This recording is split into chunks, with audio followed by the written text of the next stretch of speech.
अस्सलाम वालेकुम नाजरीन। उम्मीद है सब लोग खैर वफियत से होंगे।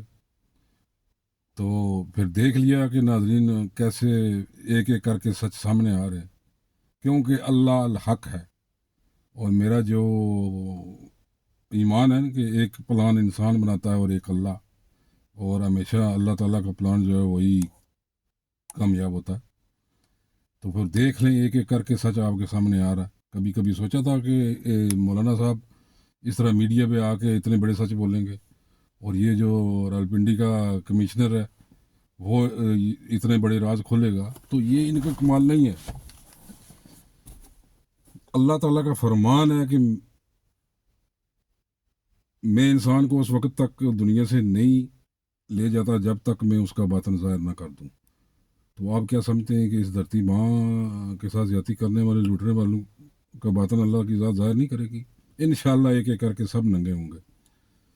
तो अवाम के सामने सब बहुत कुछ सामने आ गया, लेकिन अभी और भी बहुत कुछ सामने आएगा। लेकिन इस सब का क्रेडिट जो है मैं वो देता हूँ फिर अमन मीर साहब को, कि जो उन्होंने पिछले 3-4 महीने से सच सामने लाने शुरू किए हैं ना, तो उसके बाद मेरे ख्याल में उनको देख देख के ना तो बहुत सारे लोग जो है ना वो अभी सच बोलेंगे।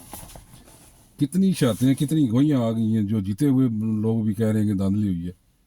तो अगर मतलब ये 50 अरब इस गरीब कौम का इस इलेक्शन के नाम पे मतलब है बर्बाद कर दिया गया, और कोई भी जनाब एक भी सिंगल पार्टी जो है वो हुकूमत बनाने के लिए तैयार नहीं हो रही, तो फिर ये 50 अरब तबाह करने की ज़रूरत क्या थी? खैर, चलो आप आगे के देखते जाओ होता क्या है। इंशाल्लाह सारे का सारा सच खुलकर सामने आएगा। तो नाज़रीन, अगर ये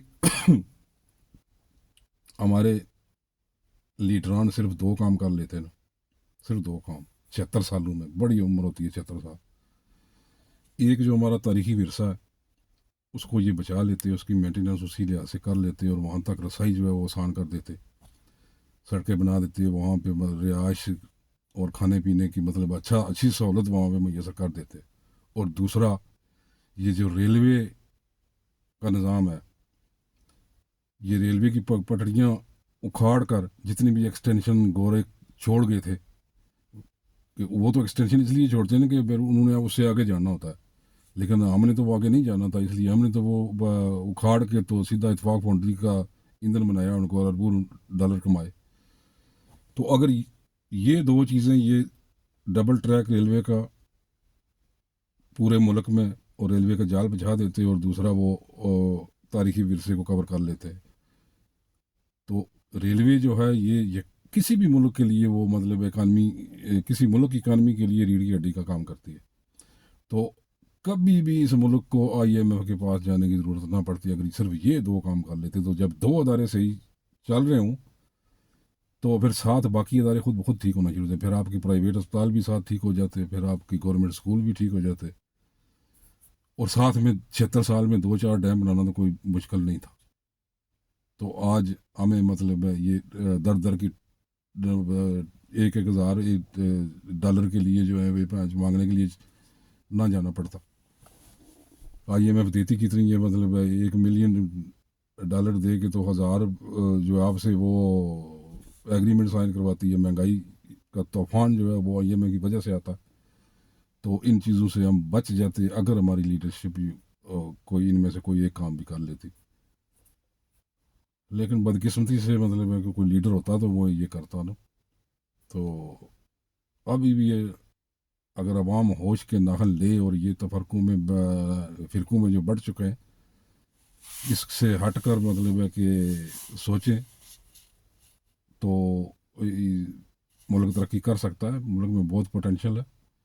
हमारी जो कौम है वो भी बहुत मेहनती है और बहुत ज़हीन है और बहुत काबिल है। अगर ये मतलब है कि दूसरे मुल्कों में जाकर मतलब अपना नाम बना सकते हैं, तो क्या अपने मुल्क में नहीं बना सकते थे? लेकिन बदकिस्मती कि फिर वही कहता है कि लीडरशिप नहीं मिली हमें। तो इंशाल्लाह नाउमीदी जो है वो मायूसी गुनाह है, मायूस नहीं होना इंशाल्लाह। ये अल्लाह ताला की ज़ात बेहतर करेगी। आप देखते जाएं, ये सारे एक एक करके नंगे होंगे सब, तो अपने अपने अंजाम को पहुंचेंगे। तो इंशाल्लाह مایوس نہیں ہونا، مایوسی گناہ ہے۔ تو ملتے ہیں اگلی ویڈیو میں۔